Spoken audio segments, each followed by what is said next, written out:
कया चक्षुरुन्मीलितं येन तस्मै श्री गुरुवे नमः।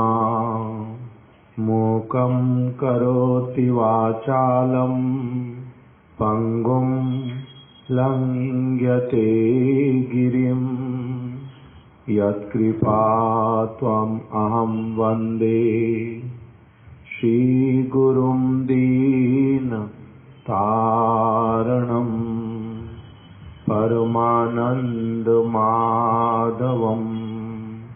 वाञ्छाकल्पतरुभ्यश्च कृपा सिन्धुभ्य एव च पतितानां पावनेभ्यो वैष्णवेभ्यो नमो नमः। जय श्री रूप श्री सनातन भट्ट रघुनाथ श्री जीव गोपाल भट्ट दास रघुनाथ। एछाई गोसाई करी चरणावंदन जहाँ हईते विघ्ननाश अभीष्ट पुराण। नमो महावदन्याय कृष्णा प्रेम प्रदायते कृष्णाय कृष्ण चैतन्या नामिने गौरात्विषे नमः। श्री कृष्ण चैतन्या प्रभु नित्यानंद श्री अद्वैत गदाधर शिवासादि गौर भक्त वृंद। हरे कृष्णा कृष्णा कृष्णा हरे हरे हरे राम राम राम हरे हरे। हम लोग नित्य लीला प्रविष्ट श्री श्रीमद् भक्तिदयित माधव गोस्वामी महाराज जी के द्वारा रचित आमार भजन नामक प्रबंध को श्रवण कर रहे हैं।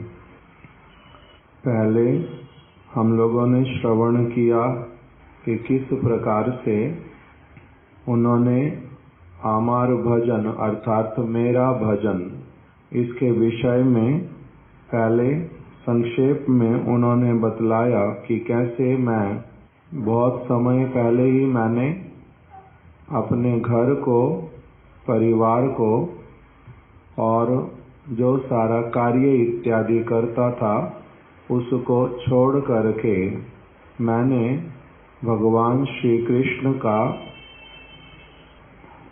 स्थूल शरीर से, सूक्ष्म शरीर से और आत्म शरीर से सब प्रकार से मैं भगवान श्री कृष्ण की आराधना करूंगा, यह विचार लेकर के मैं अपने गुरुपाद पद्म के पास में उपस्थित हुआ और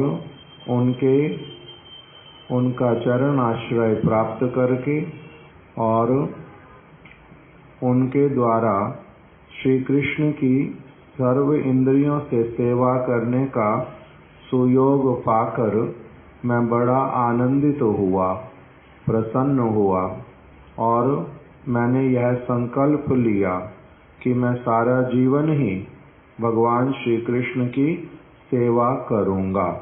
इस प्रकार से एक उन्होंने पहले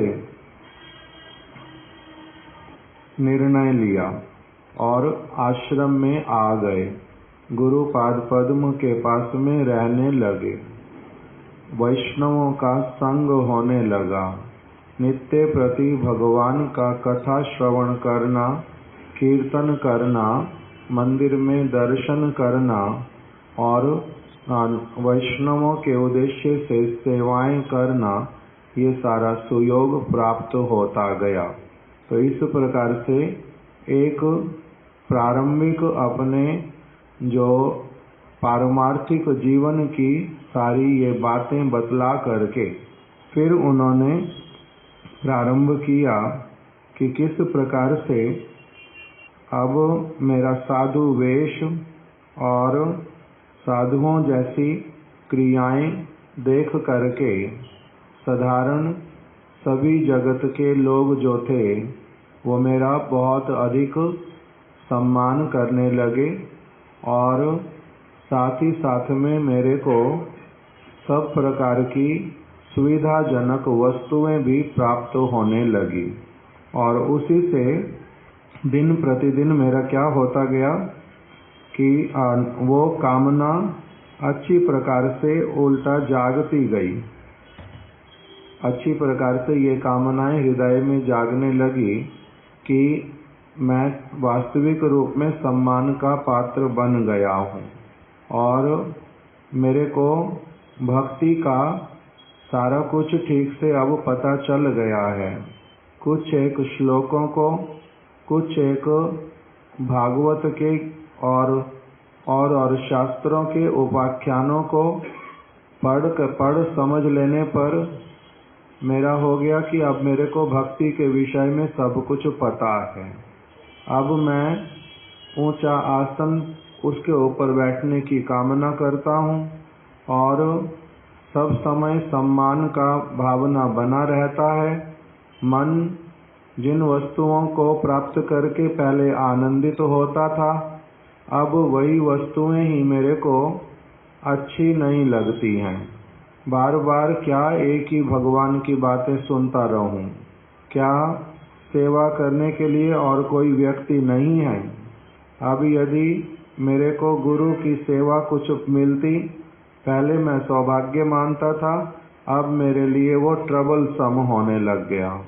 पहले मैं वैष्णवों की सेवा बड़े प्रीति पूर्वक करता था और अब मेरे को वही बर्डन सम लगने लगी है, बोझ लगता है।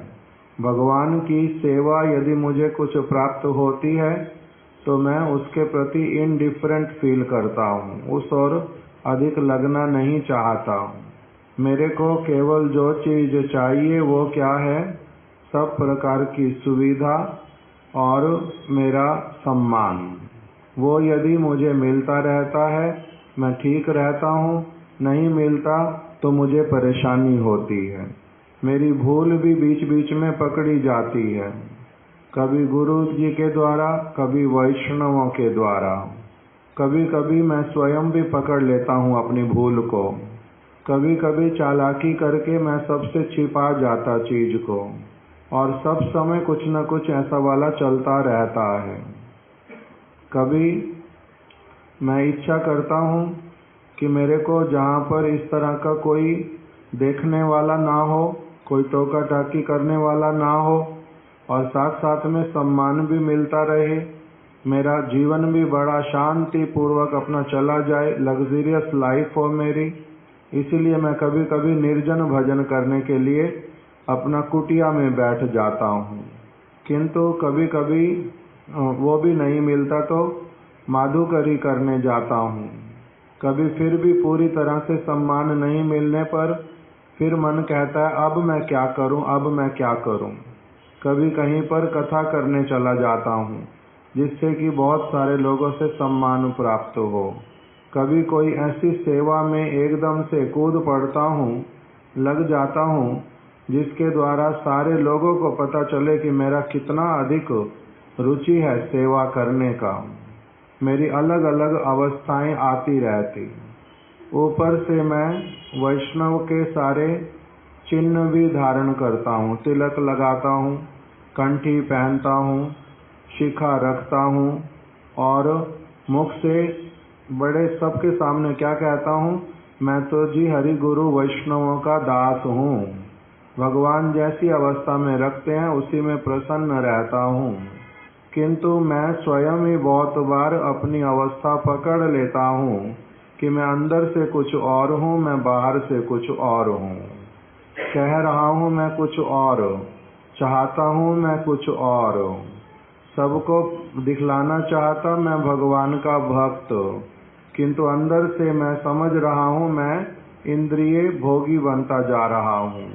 कभी मेरे को पैसा जो है वो अपनी तरफ आकर्षित करता है, दूसरे किसी को मिलता है, मेरे को बड़ी असुविधा, मेरे को क्यों नहीं मिला, मेरे को मिले, मैं अपने अनुसार सारा कुछ करूँगा। कभी मेरे को किसी स्त्री के प्रति आकर्षण हो जाता है और मैं उसकी खुशामदी करने के लिए काम करने लग पड़ता हूँ। सोचता हूँ कि कैसे इसके साथ अपना अच्छे से घनिष्ठता बढ़ाऊँ और कैसे मेरे को इसका कृपा कटाक्ष प्राप्त हो। तो इसलिए अब मेरी जो स्थिति आके खड़ी हुई है वो क्या है, पहले मैं आया था, मेरा भजन एक समय बन गया था कि मैं कृष्ण का भजन करूँगा, वही मेरा भजन था। हरि गुरु वैष्णव की सेवा करूँगा, यही मेरा जीवन का लक्ष्य है, उद्देश्य है। एक समय में मेरा वही भजन बना था और अब श्री कृष्ण भजन के, गुरु के भजन, हरि के भजन के स्थान पर मेरा अब जो भजन बन गया है वो क्या बन गया है, कनक, कामिनी और प्रतिष्ठा, कि मुझे ये वाली सारी वस्तुएं चाहिए। कभी कभी मैं अपनी दुरावस्था पर चिंता भी करता हूँ बैठ करके कि मैं करने तो कुछ और आया था, मैं फंसता जा रहा हूँ किसी और चीज में।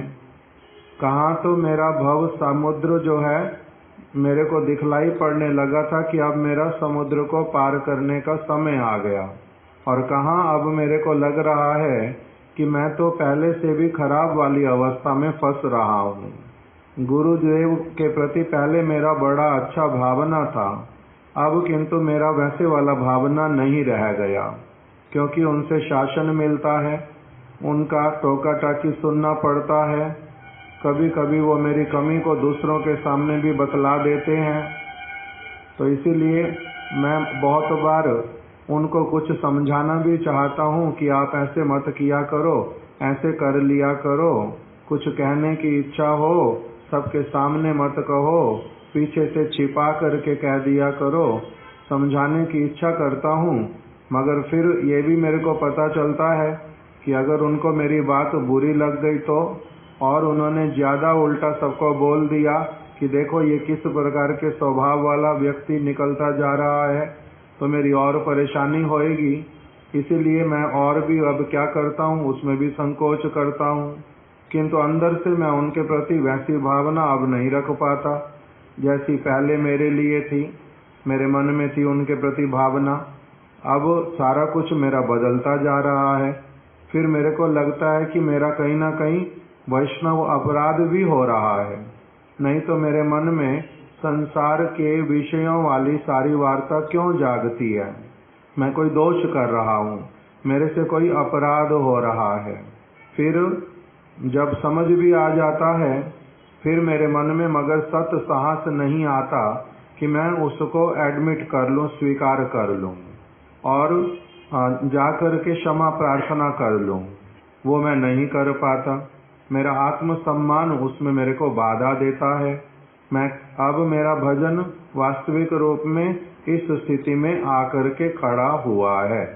ये उन्होंने दूसरा एक अवस्था बतलाया जो भजन का, कि इस अब मेरे को क्या हो गया है, मैं बहुत सारी शास्त्र की बातें जो पहले मेरे को एक समय बहुत अच्छी लगी थी, मैंने जिनको अच्छी तरह से कंठस्थ कर लिया था, डायरी में लिख लिया था, समय समय पर पढ़ता था, अब किंतु वही की वही बातें मैं भूल गया हूँ। डायरी अब और खोल के देखने की इच्छा नहीं करता। पंखा चला दो तो भाई। तो अभी मेरे को शास्त्र के वचन भूलते जा रहे हैं, अर्थात स्मरण शक्ति कम हो रही हो ऐसी बात नहीं है, श्लोक मेरे को याद हैं, किंतु उसके भीतर में जो शिक्षा है अब मुझे लगता है वो मेरे लिए थोड़ा ना है, वो केवल रटने के लिए है, लोगों को सुनाने के लिए है। मेरे अपने ऊपर लागू करने के लिए ये सारी बातें नहीं है। कौन सी? भागवत में की बात जो मैंने गुरुपाद पद्म से सुनी थी कि क्या करना चाहिए। शृण्वताम स्वकथम नित्यम पुण्य श्रवण कीर्तना न, क्या श्लोक था? यही वाला श्लोक तो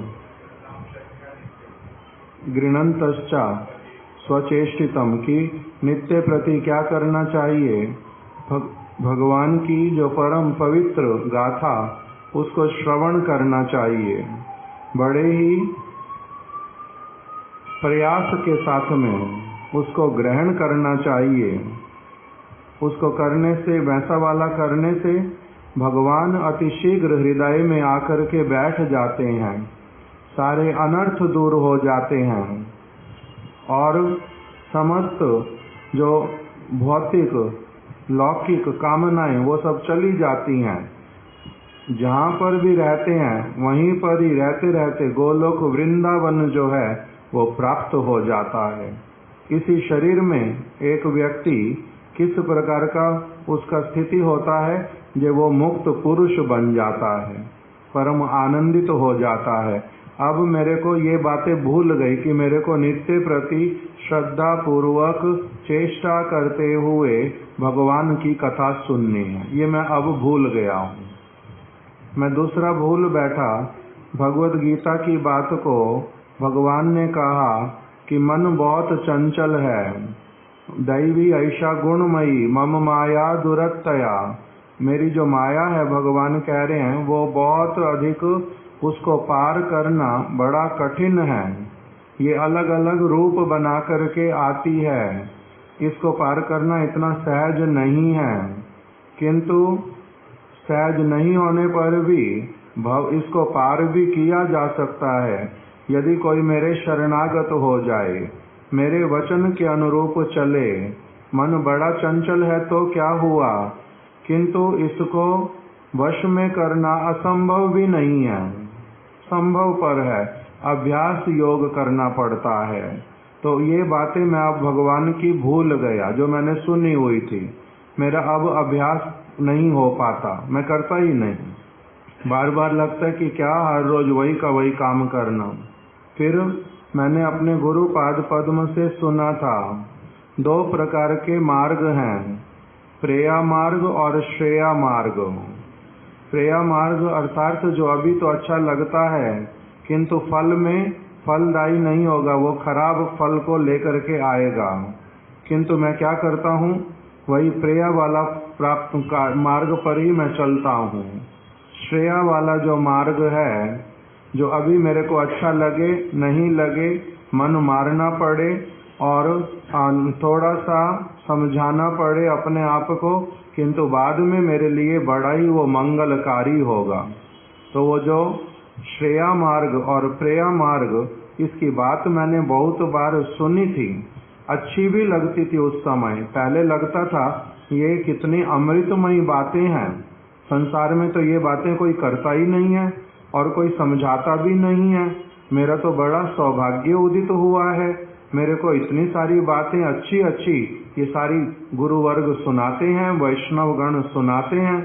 किंतु अब मेरे को क्या लगता है, ये बातें घिसी पीटी, कितनी बारी सुन लिया, अब और कितना सुनना इनको। ये सारी बातें अब मेरे हृदय में और नहीं रहती। मेरी इस प्रकार की अवस्था होती जा रही है, मेरी ऐसी दुरा अवस्था, माई एक्सट्रीम मिसफॉर्च्यून। इस विषय में मैं अब चिंता करता हूँ। इस प्रकार का सारा अभी तक हम लोगों ने श्रवण किया है। अब उसके आगे, उसके बीच में उन्होंने कहा कि मेरे जो पारमार्थिक बांधव गण हैं वो भी बीच बीच में आकर के मुझे क्या करते हैं, मुझे शास्त्र की वाणियाँ, गुरु पाद पद्म के उपदेश, वो मेरे को बार बार रिमाइंड भी कराते हैं, क्योंकि उनको दिखलाई पड़ता है कि मैं किन किन वस्तुओं के पीछे पागल होकर के अपना जो वास्तविक लक्ष्य था उससे मैं कैसे भटक रहा हूँ। इसलिए वो मेरे को बीच बीच में रिमाइंड कराते हैं गुरु वर्गों की वाणी को, मेरे पारमार्थिक बंधुगण। उनके उन बातों को सुन करके भी अब मेरे को क्या लगता है कि ये सारे हित उपदेश जो हैं कोई मेरे लिए अधिक लाभकारी नहीं है। अब मेरे को उनकी बातें बहुत अधिक ऐसे लगता है, सब समय भाषण देते हैं, कितना भाषण सुनो इनका। और ये स्वयं किन किन चीज़ों को करते रहते हैं मेरी भी पकड़ में आता है। तो इस प्रकार से चित्तवृत्ति लेकर के मैं अपना सुधार नहीं करना चाहता, मैं अपना सुधार नहीं करना चाहता। और मन में ये भी बात आती है कि अब मैंने भक्तों का नमूना देख लिया है, अब मैं भक्त बन गया हूँ। मेरे को पता है कि ये कहते तो उपदेश बड़े बड़े हैं, किंतु स्वयं भी फिर वही कार्य ही करते रहते हैं, चाहे वो गुरुजी हों चाहे वो वैष्णव लोग हों। इनके पास भी पैसा आने से ये पैसा बड़े अच्छे से संभालते हैं। इनको भी जब प्रतिष्ठा मिलती है, पूजा भी मिलती है, ये अपनी आरती भी करवाते हैं। और इनके लिए कोई अगर इनकी महिमा गान करता है तो ये वो महिमा भी बैठ करके सुनते हैं। ये सारा कुछ अब मेरे को क्या लगने लगा है कि इनमें और मेरे में अंतर कहाँ है। मैं भी अब जैसे इनके पास सारी वस्तुएं आती मेरे पास भी आती, इनके पास आने में मेरे पास आने में अंतर क्या रह गया है।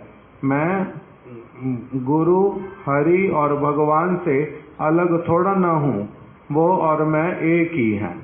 इस प्रकार का अब मेरा चित्त वृत्ति आ गया। कहाँ मेरे को लगता था कि ये इतने श्रेष्ठ, मैं बहुत निम्न हूँ। ये मेरे गुरु, मैं इनका शिष्य, और इनके जैसा मैं कब जीवन में इनके विचारों को थोड़ा सा पालन करूँगा।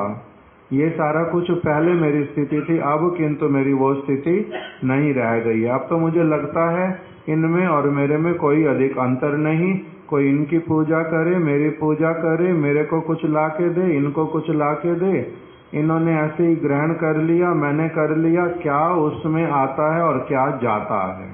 अब मेरी चित्त वृत्ति इस प्रकार की बन पड़ी है। अब मेरे को भागवत इत्यादि की कथा सुनने में कोई उत्साह नहीं रह गया।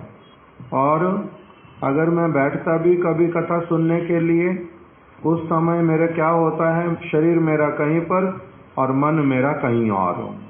और वहाँ पर बैठने के साथ साथ में निद्रा देवी आकर के मुझे आलिंगन करती है और मेरे को वही अच्छा लगता, मैं चिंता भी करता नहीं। किंतु यदि कहीं पर विषय वार्ता होती है, वहाँ पर मैं एकदम से बहुत सारी रात अगर बीत जाए तब भी मेरे को कोई चिंता होता नहीं। कथा अब मेरे कानों में जाती नहीं, वो मेरे को विष की भांति लगती है। मेरे को लगता है जो और भी कुछ है, मेरे को कभी न्यूज़पेपर पढ़ना है, मेरे को कभी दूसरे लोगों से इधर उधर की बातें सुननी है, कभी मेरे को कुछ करना तो कभी कुछ करना। इस प्रकार का मेरा स्थिति हो गया है।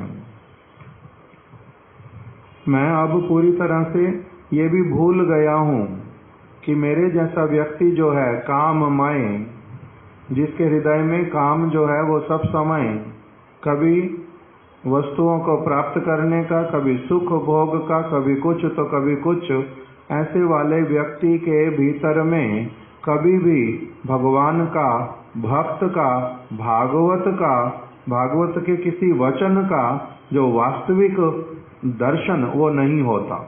काममय नेत्रों वाले व्यक्ति का, काममय हृदय वाले व्यक्ति का, ये सब मैं अब भूल बैठा हूँ। पहले मुझे स्मरण हुआ था एक समय, ये बात हो, शरणागति की बातें मैं भूल गया हूँ। अनुकूल स्वीकार करना चाहिए, प्रतिकूल को त्याग करना चाहिए, और भगवान ही मेरे रक्षक हैं, भगवान ही मेरे पालक हैं। ये अब सारी बातें मैं क्या कर बैठा हूँ, भूल बैठा हूँ। और आरोह पंथा कि मैं अपने बल से, अपनी बुद्धि से, अपनी विद्या से, अपने ज्ञान और धन इत्यादि से मैं अपने लिए सारी सुविधा कर लूँगा, मैं उन्नत हो जाऊँगा, मैं भगवान तक पहुँच जाऊँगा। इस प्रकार का जो चेष्टा पहले मैंने समझ लिया था कि ये हमेशा विफल होता है। अपने बल से कभी कोई उस वस्तु को प्राप्त नहीं कर सकता। अवरोह पंथा, ऊपर से नीचे जब कृपा आती है तभी वो वस्तु प्राप्त की जा सकती है। पहले मैंने ये समझ लिया था, किंतु अब ये बातें भी मैं भुला बैठा हूँ। आमी कखनो तपस्यार दिके, कखनो सत्कर्मेर दिके, चित्तेर गति लक्ष्य करी। अब मैं अपने चित्त की गति क्या देखता हूँ कि कभी तो वो सत्कर्म करने में, अरे भाई कोई बीमार पड़ा है, इसको औषधि करा देते हैं, किसी के लिए वस्त्र दे देते हैं, किसी को भोजन दे देते हैं, किसी के लिए विद्या के लिए कुछ सहायता करवा देते हैं। ये मठ के लोग ये इस तरह का कोई काम किसी के लिए करना ही चाहते नहीं। उस प्रकार से इनके विषय में ऐसा विचार आता और अपनी आप से कि ये सत्कर्म है, उस तरफ मेरी रुचि जाती है। और कभी तपस्या करने के लिए मैं ये नहीं खाऊंगा, मैं वो नहीं खाऊंगा, मैं ये काम नहीं करूंगा, मैं वो काम नहीं करूंगा, उस प्रकार का सब मेरे जीवन में आता है। तपस्या व सत्कर्म आदि द्वारा भक्त और श्री भगवद संग लभ्य नहीं या जानियाऊ आमी भूलिया गेला हूँ। यद्यपि मैं जानता हूँ, जान करके भी मैं भूल गया हूँ। भागवत के वचन, रहु गणई तत् तपसा न जाति, ना च इज्या निर्वापणाद गृहादवा, ना छंदसा नैव जलाग्नि सूर्यैर, बिना महत पाद रजोभिषेकम, नैषाम मतिस्तावद उरु क्रमांग्रिम, स्पृश्यत्यनर्थापगमो यदर्था, मयीयसाम पाद रजोभिषेकम निष्किंचनानाम न वृणीत यावत। प्रहलाद महाराज जी के वचन और महाभागवत भरत जी के वचन जो पहले मैंने बहुत बार श्रवण किए थे, अच्छी तरह से उनको समझा था, लिख करके उसको रखा था, दूसरे लोगों को भी मैं वो सुनाता था, किंतु अब मैं स्वयं ही वही बात जो है भूल रहा हूँ। क्या बात?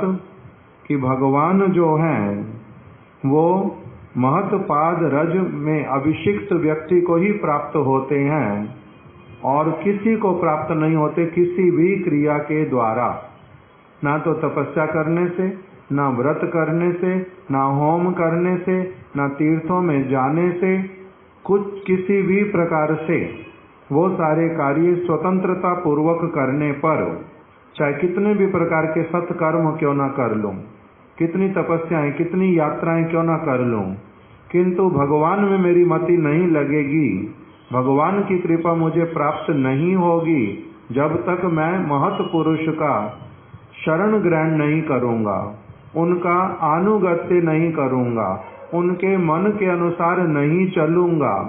जब तक मैं ऐसा नहीं करूंगा तब तक मेरी मति भगवान में नहीं लगेगी।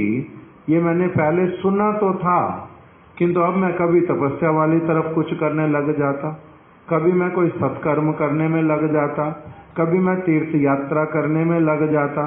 जो मुख्य बात मेरे को भागवत से बार बार सुनाई गई थी, समझाई गई थी, मेरे को अच्छी भी लगी थी, समझ आई भी थी, अब मैं उसको पालन नहीं कर पाता, वो मेरे स्मरण में नहीं रहती। फिर कह रहे हैं, आमी पूर्व संकल्प तथा श्री गुरुदेवर निकट प्रतिज्ञार कथा विस्मृत होइलाम। मैंने पहले जो संकल्प लिया था वो क्या था, जो उन्होंने दो पहले वाले सब हेडिंग में बता दिया था। माई इनिशियल रिजॉल्व, और पहला वाला क्या था, why I renounce the world. मैंने संसार को क्यों छोड़ा और मैंने संकल्प क्या लिया था, अब मैं उस संकल्प को तो भूल गया हूँ। पूर्व संकल्प कि मैं सर्व इंद्रियों के द्वारा श्री कृष्ण की आराधना करूंगा। ये वाला मेरा जो पूर्व संकल्प था वो मैं भूल गया हूँ, और मैंने गुरुदेव के निकट प्रतिज्ञा की थी। अब हमें ये बात पता भी नहीं चलेगी कि हमने प्रतिज्ञा की भी है कोई। जिस समय एक व्यक्ति गुरुपाद पद्म के पास में आकर के हरि नाम के लिए प्रार्थना करता है, उस समय प्रतिज्ञा करता है कि आज से आप मेरे पिता, मैं आपका संतान हूँ। आप जो मेरे को उपदेश करेंगे, ये उपदेश मैं सब समय बड़े ही गुरुत्व के साथ में धारण करूंगा। आप जैसा दिशा निर्देश करेंगे उसी के अनुसार चलूंगा। मैं स्वतंत्रता अपने जीवन में और नहीं रखूंगा। मैं बड़ो दुख पाई आची स्वतंत्र जीवन है। मैंने स्वतंत्र जीवन व्यतीत करते करते बड़ा दुख पाया हुआ है। अब मैं स्वतंत्र जीवन नहीं रखूंगा। मैं 16 माला जप करूंगा। मैं पापमय क्रियाओं में लिप्त नहीं होऊंगा। मैं हरि गुरु वैष्णव की सेवा करूंगा। मैं आपका नित्य दास हूँ। ये जो सारी प्रतिज्ञाएं, ये मैं क्या कर बैठा हूँ, अभी पूरी तरह से भूल गया हूँ। वो क्या प्रतिज्ञा थी? जैसे किसी का विवाह होता है, उस समय पंडित जी प्रतिज्ञा पढ़ते हैं, और चाहे वो वर हो या वधू, वो क्या करते हैं? हाँ जी, हाँ जी, वो हल्दी से चावल से 7 लाइनें बनवाते थाली के ऊपर। एक प्रतिज्ञा, इसकी 100 भूल होंगी तब भी मैं इसके प्रति क्रोधित नहीं होऊंगा। मानोगे तो? हाँ हाँ मानूंगा। हाथ साथ साथ में क्या, एक लाइन हटा दो, एक लाइन हटा देते। आटा और ना जाने हल्दी क्या क्या मिला के बनाते, वो हटा दिया। दूसरा, इनको कोई भी असुविधा होएगी, मैं सब समय इनके साथ खड़ा रहूंगा, मैं इनका साथ दूंगा। हाँ हाँ अवश्य। दूसरी हटा देते। पंडित जी जल्दी जल्दी पढ़ दो, 7 लाइनें जल्दी जल्दी हटा देता हूँ। उस तरह से करते। वो प्रतिज्ञा की तरफ ध्यान देते नहीं, किंतु उस समय प्रतिज्ञा किया किसके सामने? अग्निदेव के सामने, पुरोहित के सामने। वहां पर शालिग्राम होते हैं, शालिग्राम के सामने साधारण जगत के लोग होते हैं, लोगों के साक्षी लेकर के सबके सामने प्रतिज्ञा करते। और उस प्रतिज्ञा का वास्तविक रूप में विवाह का अर्थ ही वही होता, जो उसी को समझ लेना है और वही सारा जीवन पालन करना है। जैसे हमारे महाराज जी बोलते थे कि मेरे को जिस समय जनेऊ दिया गया, उपनयन संस्कार हुआ, पुरोहित ने मेरे सामने कुछ वचन रखे कि आज से तुम ये पालन करोगे, आज से तुम ये पालन करोगे, दिन के समय में सोओगे नहीं।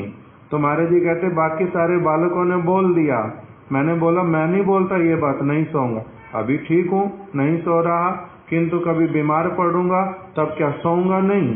तब पुरोहित जी ने कहा अच्छा ठीक है, बोलो यथा सामर्थ्य, जब तक मेरा संभव होगा तब तक मैं नहीं सोऊंगा दिन में। हाँ ये बोल सकता हूँ, प्रयास करूंगा, किंतु प्रतिज्ञा नहीं कर सकता। फिर उन्होंने कहा दूसरा कोई और प्रतिज्ञा, क्या था दूसरा?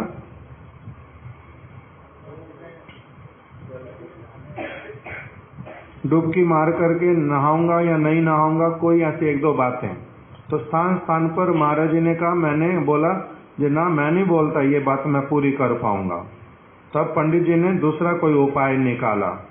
तो अब इस प्रकार से जब लोगों ने पूछा कि आपका आयु कम, आप बोल दो, हाँ हाँ बोल दो, तो महाराज जी बोलते ना मेरे पिताजी ने मुझे सिखाया है अग्नि के सामने, पुरोहित के सामने, गुरु के सामने, पिता माता के सामने, बड़े व्यक्ति के सामने झूठ नहीं बोलते। ऐसा काम नहीं प्रतिज्ञा करना जो तुम्हें लगता पालन नहीं कर पाओगे।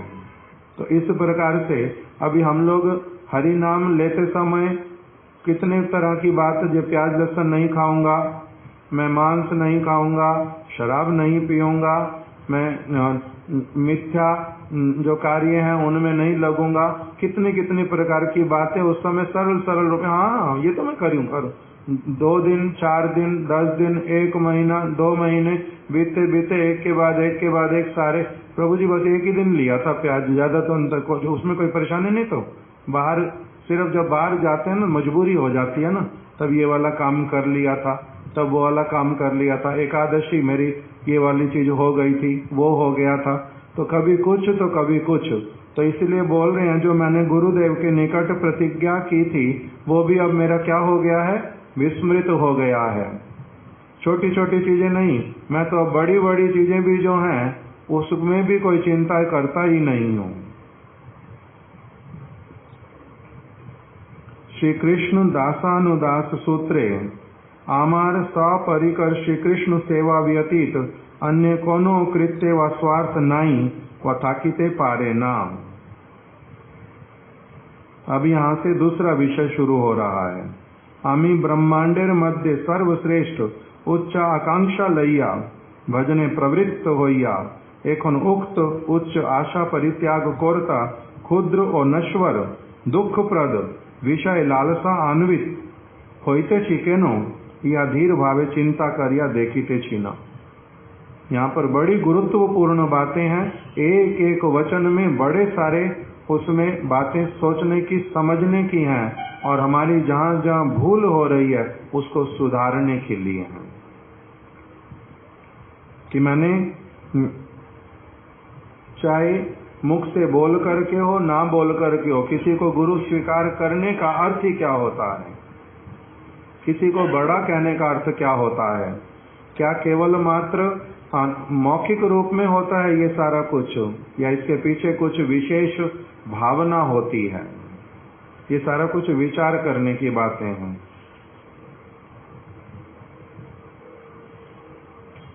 श्री कृष्ण दासानुदास सूत्रे आमार सपरिकर श्री कृष्ण सेवा व्यतीत अन्य कोनो कृत्य व स्वार्थ नाई व थाकिते पारे ना। कहने वास्तविक रूप में मैं कौन हूँ? श्री कृष्ण का दास, मैं श्री कृष्ण का नित्य दास हूँ और ये मैंने भली प्रकार से समझ लिया है। श्री कृष्ण विभु चैतन्य है, मैं अणु चैतन्य हूँ, मेरा उनसे नित्य संपर्क है और वो भी दासता वाला है। श्री कृष्ण दासानुदास सूत्रे, मैं उनके दासों के दासों का दास हूँ और मेरा कृत्य क्या है? सपरिकर श्री कृष्ण सेवा। श्री कृष्ण एवं उनके समस्त परिकर गण ये मेरे सेव्य हैं। उनका सेवा करना ही मेरा स्वरूप धर्म है, मेरी आत्मा का धर्म है, स्वस्थ अवस्था में मेरा धर्म है, उसी में मेरी परम प्रसन्नता है, उसी में मेरी पूर्णता है, उसी में मेरी स्वरूप सिद्धि है, उसी में मेरा सब प्रकार का मंगल छिपा हुआ है। सपरिकर श्री कृष्ण की सेवा करना, अन्य कोनो कृत्य, मेरा और कोई उसके अतिरिक्त कृत्य ही नहीं है स्वरूपता। बाकी जो सारे मैं काम करता हूँ वो अस्वस्थ अवस्था के कारण, नहीं तो मेरा और कोई काम नहीं है जीवात्मा का। बाकी सारे कार्य केवल मात्र व्यवहारिक हो, ये मेरा स्वरूप धर्म है। कह रहे इसके अतिरिक्त मेरा अपना स्वार्थ कुछ हो ही नहीं सकता। बाकी जितने सारे हैं वो व्यर्थ का समय, उल्टा व्यर्थ की वस्तुओं में लगना है।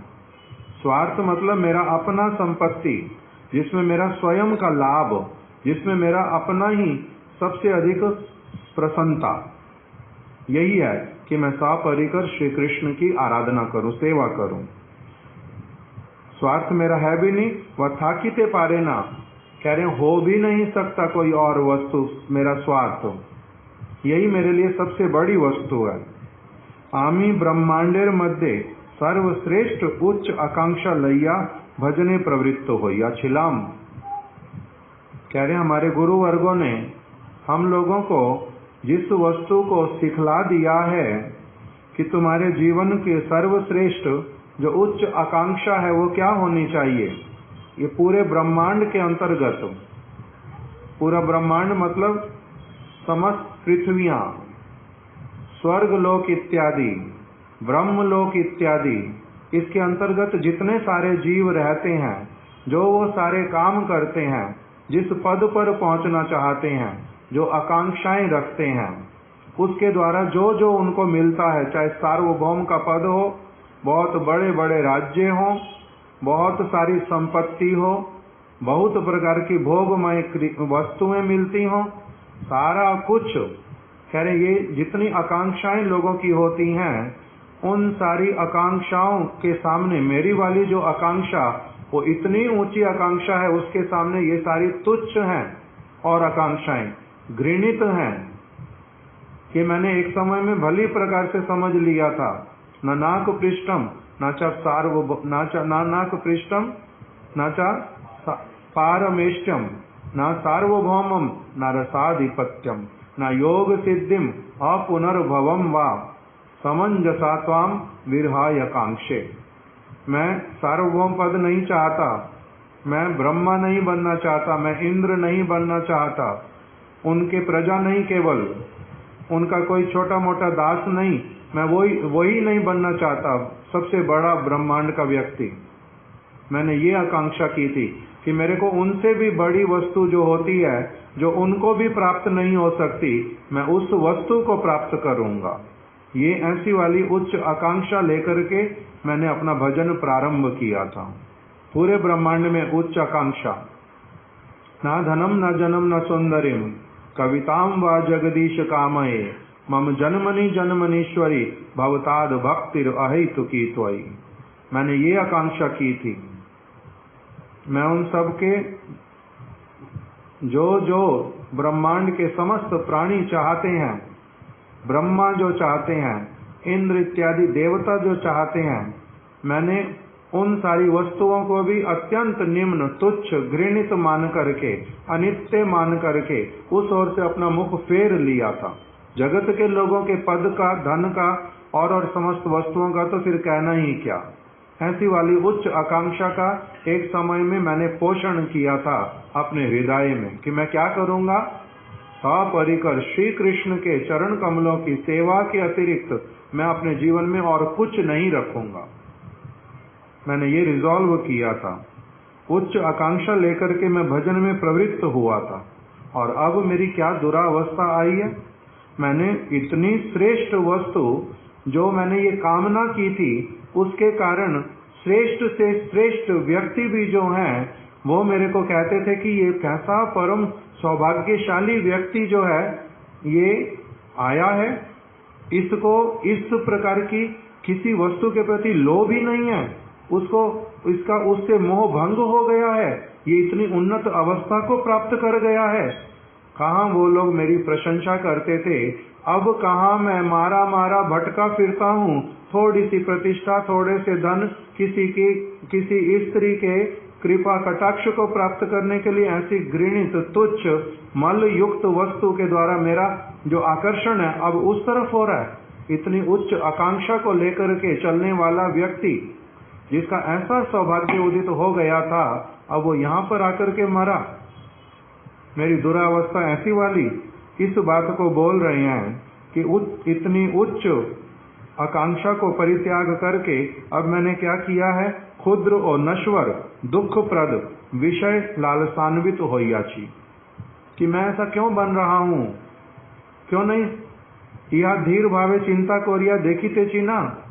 मैं धीर स्थिर होकर के थोड़ा सा शांति पूर्वक बैठ करके ये विचार क्यों नहीं कर रहा हूँ कि ये तो घृणित व्यक्तियों की प्रवृत्ति है, ये तो जिनको संग नहीं मिला ये उनकी दुरावस्था होती है, जिनका बुद्धि बहुत कम है उनकी ये दुरावस्था होती है, जिनका भाग्य पूर्ण रूप में डूब गया है उसकी ये स्थिति होती है। मैं ये विचार क्यों नहीं कर रहा हूँ बैठ करके। मेरे को तो यही विचार करना चाहिए कि मैं इतनी छोटी छोटी वस्तुओं के लिए अपने आप को इतना निम्न कर लेना, इतना नीचे उतर जाना। आत्म सम्मान भी मैंने कुछ अपना रखा नहीं, मेरा कोई प्रिंसिपल नहीं है, मैं ऐसे वाला एक व्यक्ति बन गया हूँ। बड़े दुख की बात है। जो विषय बड़े क्षुद्र हैं, छोटे छोटे विषय, उन्हीं में अटका पड़ा हूँ, उन्हीं की सब समय चिंता करता हूँ, उसी के लिए लड़ता मरता हूँ, उसी के लिए अशांत रहता हूँ। ये नश्वर वस्तुएं, कब मैं मर जाऊंगा, कब ये सारा कुछ छूट जाएगा, यहीं का यहीं पड़ा रहना सारा कुछ साथ में नहीं जाएगा। मेरा मिथ्या अभिमान, सारा कुछ यहीं रह जाना। तो इसलिए कह रहे हैं ये मैं कभी भी धीर रूप में स्थिर रूप में बैठ करके चिंता ही नहीं करता। और उसके ऊपर और एक बड़ी विपत्ति मेरे लिए है। मैंने क्या कर लिया है, इतना चालाकियां मैंने सीख ली हैं। युक्त वैराग्य के नाम पर जो इच्छा होती है वही करता रहता हूँ। अरे हम लोग वैसे वाले साधु थोड़ा ना हैं जो त्यागी होते हैं। हम ऐसे वाले साधु थोड़ा ना हैं, हम वैसे वाले थोड़ा ना हैं। हम भगवान की सेवा के लिए जो आवश्यकता होती है वो सब ले लेते हैं। ऐसे वाला युक्त वैराग्य के नाम पर मैं क्या कर लेता हूँ, अपनी सारी चीजों को जो मेरे मन में आता वो पूरी करता जाता हूँ। लोगों की आंखों में धूल झोंकता हूँ और पागल मैं समझता हूँ, दूसरों को बना रहा हूँ, किंतु महामूर्ख मैं स्वयं ही पागल बन रहा हूँ। मैं सोचता मैं दूसरों को ठग रहा हूँ खुद को। और मैं कभी भी गुरु वैष्णव भगवान के जो ज्यूरिडिक्शन उससे मैं अपने आप को कभी नहीं बचा पाऊंगा। इस प्रकार का सारा विचार अभी बतला रहे हैं। ये अब हम आगे कल श्रवण करेंगे, परसों श्रवण करेंगे। आज यहीं तक कथा को रख देते। वांछा कल्पतरुभ्यश्च कृपा सिंधुभ्य एव च पतितानां पावनेभ्यो वैष्णवेभ्यो नमो नमः। श्रीमद् भक्ति दयित माधव गोस्वामी महाराज की जय। श्रील गुरुदेव की जय। समस्त वैष्णवों की जय। गौर